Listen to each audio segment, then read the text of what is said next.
I often find myself pondering dead flesh. No, it's not some weird fetish, and I'm not crazy.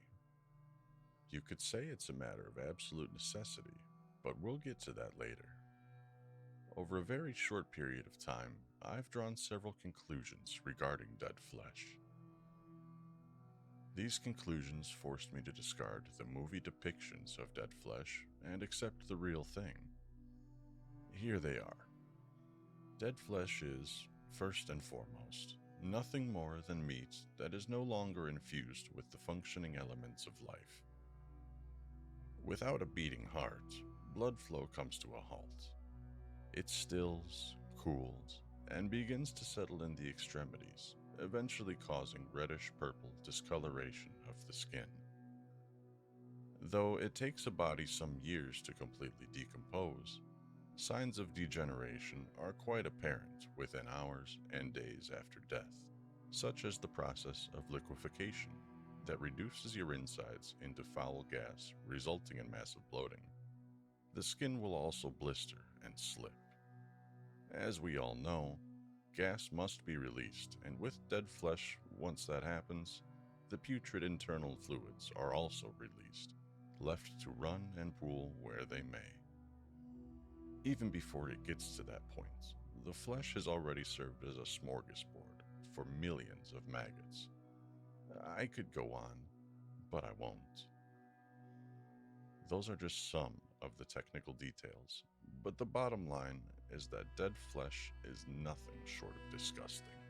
It's spongy, rotten, and grossly soft like an apple with a brown spot that breaks open to reveal mush when you press it with your finger. It's revoltingly moist and slimy and stinks of unearthed graves. I know all of this firsthand.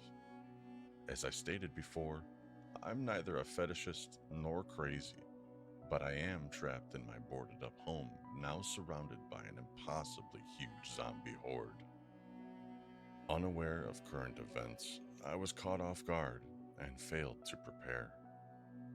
Two found their way in through my open back door, but I managed to dispense them rather easily. However, with no fortifications, my home was vulnerable and not likely to prevent the throng of dead that pressed against every door and window from eventually finding their way inside. I am sitting in a corner of my living room with my 9mm in hand and what's left of my bullets on the floor beside me. The bodies of the two zombies I killed lie no more than 3 feet away. I can see their bruised and necrotic skin and the damp places in their clothing where bodily fluids were leaking through. I saw the opening in their heads where the bullets had torn through and the decayed sludge that used to be their brains. One was directly facing me, his mouth open in a grimace, revealing broken and bloody teeth. His arm was outstretched as though reaching for me. Rotted tissue slid away to reveal skeletal bone. I glanced down and saw viscous ooze shaped like fingerprints where I had been grabbed earlier. I could still hear the groaning as they entered, their hisses of hunger, or maybe anger, at being dead.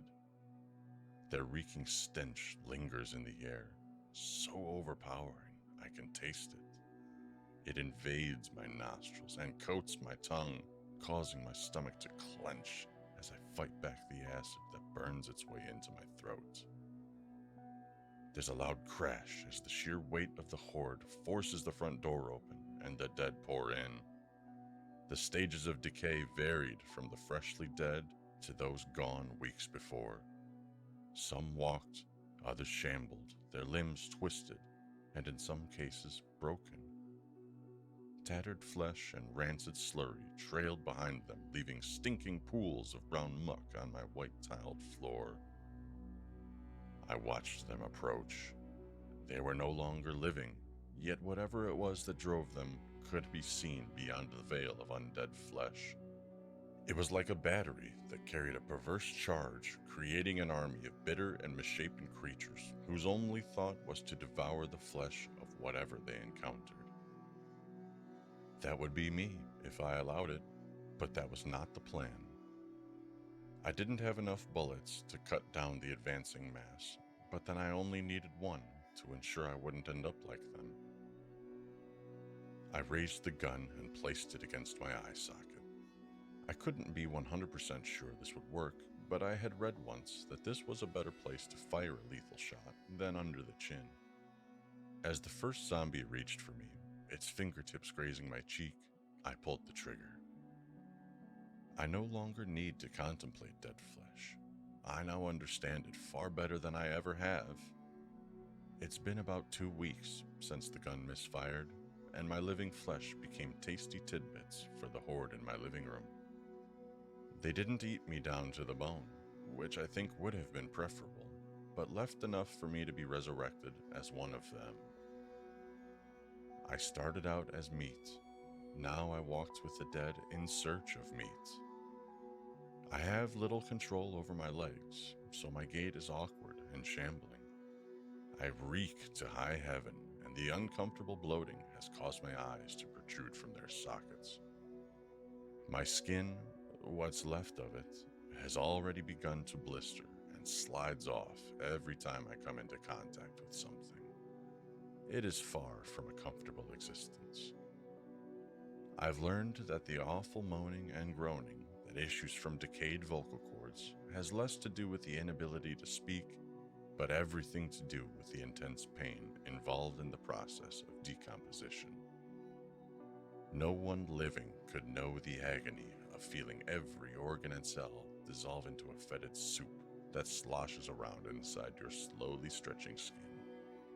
Nor could they know the anguished torment as those same fluids leak through widening fissures in that same skin. Imagine for a moment, if you can, the tortured feeling of rotting ligaments and tendons that elongate until they finally give way and the body part they once held in place either dangles from a strand of sinew or just falls off completely.